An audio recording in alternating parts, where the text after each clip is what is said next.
Time to check in. Superintendent Wyeth Jessee from the Shelton School District. How are you? Good, Jeff. I was reporting on this week's school board meeting, and for those who either weren't in attendance, although there were a lot, but for a good reason this time, and then or heard a little bit about it, you had a lot of kids up there talking about stuff. What was going on? Yeah, we right off the bat, we were able to recognize our girls soccer team there at OBJH. I was actually there today at the school and ran into one of the girls there, and it was really nice. Yeah, kids are getting recognized. You know, they're playing really hard.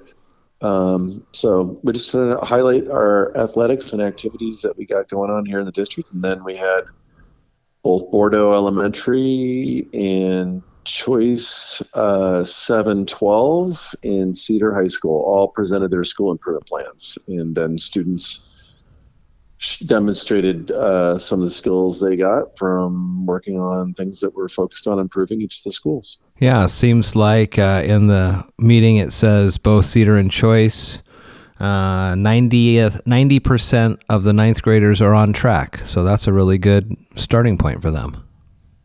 Yeah, 90%. We're trying to get higher than that for the number of students who are, by the end of their ninth grade year, get 6 or more credits. If you get 6 or more credits by the end of your freshman year, you are very likely to graduate on time. And graduation is a big deal. Yeah. So we want to make sure that kids are on the right track. If they're not, then we have to intervene, and we have to make up those credits, which they don't want to do. Families don't want to do. We'll do it, but it's just like, it's just not working and getting kids engaged up front. Put our efforts in a preventative stance than in a reactive stance. We're recording this on this Thursday afternoon, the 16th, but I'm going to air it Friday morning, and so I'm just going to lead that in. You have a chamber luncheon today, is that right? Tomorrow. I got a chamber luncheon tomorrow on Friday.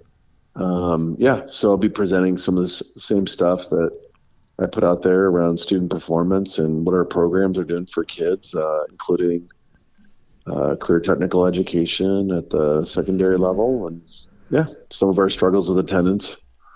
We had been talking about it too in the morning. It's that we got the kids out from the CTE programming for those internships out to the county and to the Mason Health for the first start of the school year. And I was texting with Commissioner Trask, and I sent her a picture. I says, well, the kids are on the county campus, and she was so excited to have them there. And I think already they got in front of the county commissioners at their meeting on Tuesday.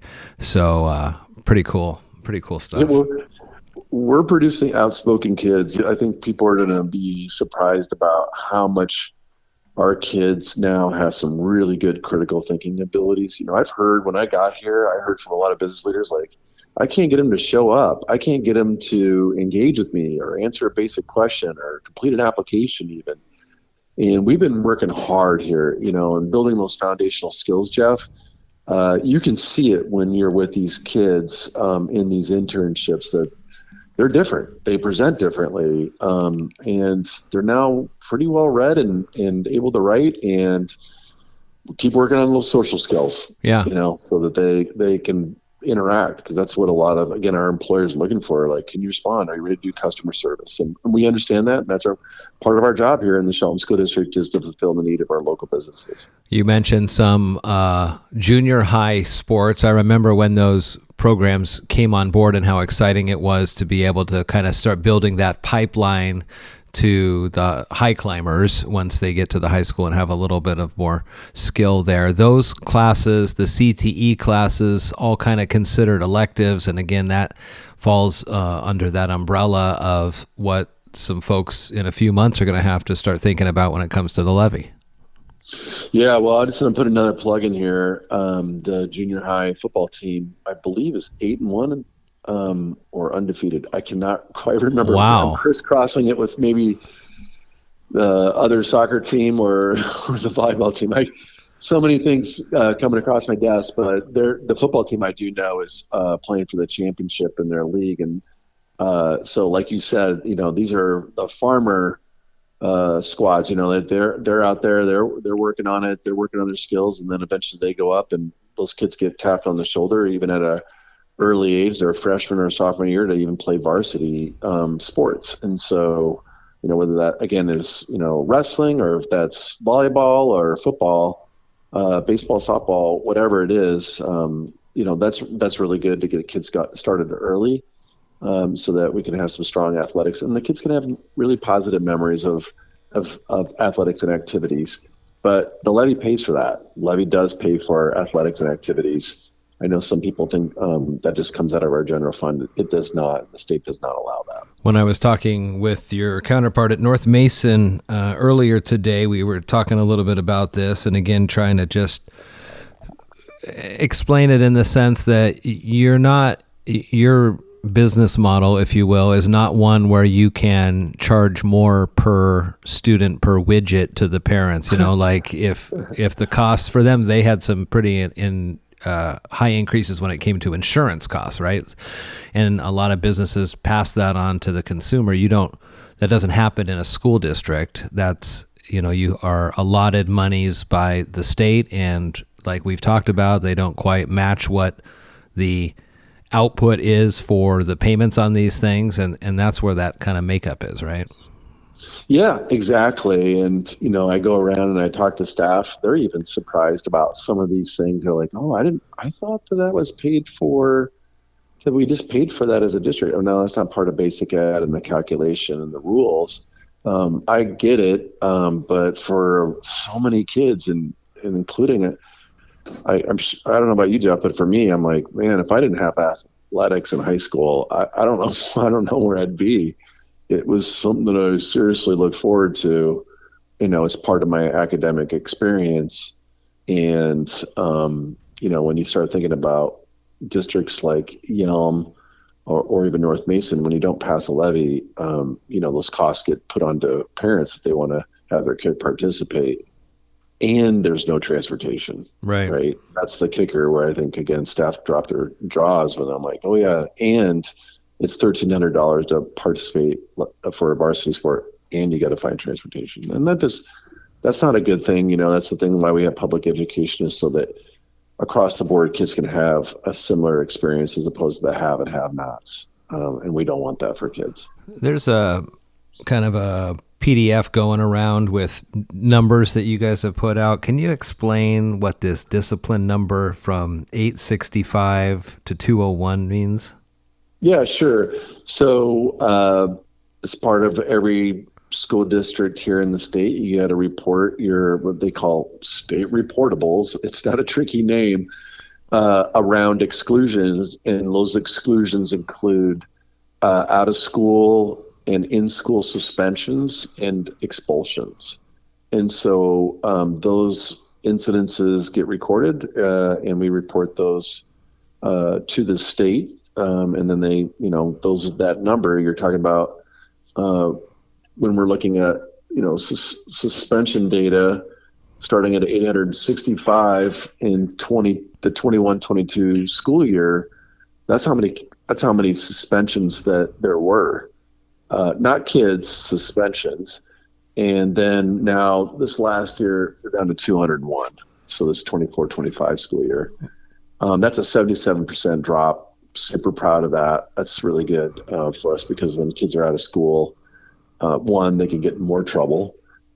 Two, when they're in our care, we can educate them more and help teach them to be a productive citizen, a part of the schools community. That's just really critical for us. So there's a lot to it. We probably don't have time for this conversation on this interview, but there's so many things that we do to help teach kids the right way instead of the wrong way. And there are natural consequences that happen during the school year. And like I always say, if there's a significant issue, like a fight, for example, or drug use, kids are suspended. That's part of our policy here for the district. What do you know about, and you've talked about this in the past, where you've been able to find kids who have kind of fallen off the radar, brought them back into the fold, into the choice and Cedar models. But what do you know about the number of maybe those kids who were suspended one time or more times that just choose to not re-engage in education after one of those incidents might have happened to them? Yeah, I want to answer that question. Let me just be like, I think you just phrased a really good one. Choice, right? Choice is an alternative high school.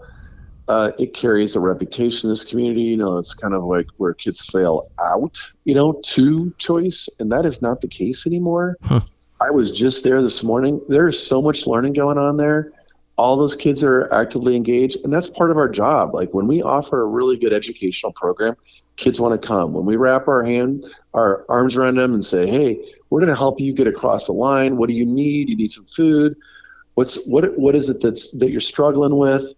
We're going to do the wraparound services that are to support these kids. I think they had 3 suspensions last year at Choice because we can deal with it. We're equipped. We have counselors, mental health therapists at Choice to help support those kids. I think that's just a really good thing. Yeah, there are some kids that drop out. We've actually gone back out and tried to get those kids to re-engage with school. We always do. We have an open doors program, for example, for our youth that are 16 and older to get a GED or to get a diploma. And we are kind of, as I like to say, open from 6 a.m. to 6 p.m. to give flexibility to whatever those kids need to get their credits, whether that's using some of our online modules or coming in for tutoring. They can attend some classes part-time if need be. We have to adapt our model to fit the needs of our kids, no matter where they're at with their credits. And how is that working with the online? I mean, we had such a push a few years back when everybody was home doing online schooling, and it's kind of works. I know folks from all sorts of different backgrounds who may have never considered that as an option, thinking, well, you got to be in the classroom. But for certain learners, that works better. Self-paced, self-motivated type students might be able to get through things a little faster and work towards their graduation quicker. Where are you seeing like the numbers on people are utilizing those online services still through the district or however? Yeah, it's niche. When you think of 4,500 kids, we don't have that many kids that are doing online learning here. Okay. And that for us, could be around 100, 150 at the max. And that means even part-time online, if that makes sense. So it's not even as if they're only online. There's other online schools that offer full-time online programming. We don't. We have a hybrid model. You can get most of your education, but we believe that checking in person, just to see how you're doing on your assignments, that one-on-one tutoring that you can get with an adult is really key because not all things are easy to learn. Concepts are learned online. And I'll throw in here, again, it's 25 years in education. There's been homeschoolers all the way back in the day. And when eventually they do show back up, there's usually some holes in their academics. It's hard to support all of the state learning standards and keeping kids up to educate kids at home. I'm not saying it's impossible. And I'm not saying it's just not for all kids. Sure. And kids are social learners for the high bulk of them, but there are some kids, like you said, that, or family reasons, that they choose to do that. They do that. I just say, keep engaged with us one way or the other, even if you just did our online program. That allows us just to stay connected in case they choose to come back so that we know their story, strength, and need right away, and we don't have to just play catch up. Friday the 17th at the PUD3 offices. It'll be the October Chamber Luncheon with you there, talking about things that are going on, and I think you can still register for that. Just go to the Shelton Chamber website or events at masonchamber.com. I got that email in earlier for that one. So just another update on things that are happening in the district and ways that you can connect. You guys have been out at Oyster Fest and this and that and all the other things. I think coming up to the Spooktacular here in downtown Shelton, which will be a good opportunity to engage with Shelton families. So doing a lot out there and a lot to talk about, I guess. So that's cool. I love connecting with the community. So many good things, a lot of good questions, tackling some rumors, and also getting some really good ideas. Just so many people across the county just so vested into public education. I can't believe how many people come up and go, I just think public education is so important. I remember why it changed me or the outcome that I had. Well, that's great. I think that's just a cool thing, right, Jeff? Yeah. I think that's just cannot be lost in this. We get lost in the details sometimes, and I just think sometimes we lose a sense of hey, that's a great thing here in America. We got public education, we can do that, and we take whoever comes in the door and whatever it is and whatever conditions are going on, we will treat them however, equally as well as anybody. Doesn't matter whatever that is, whatever skills they need. I'm proud of that, and I think a lot of people have really good positive memories of what some educator along their life did for them to make them who they are today. For sure. Superintendent Jessee, always good to talk with you. All right. Thanks a lot, Jeff. All right. Have a good one. You too. Bye.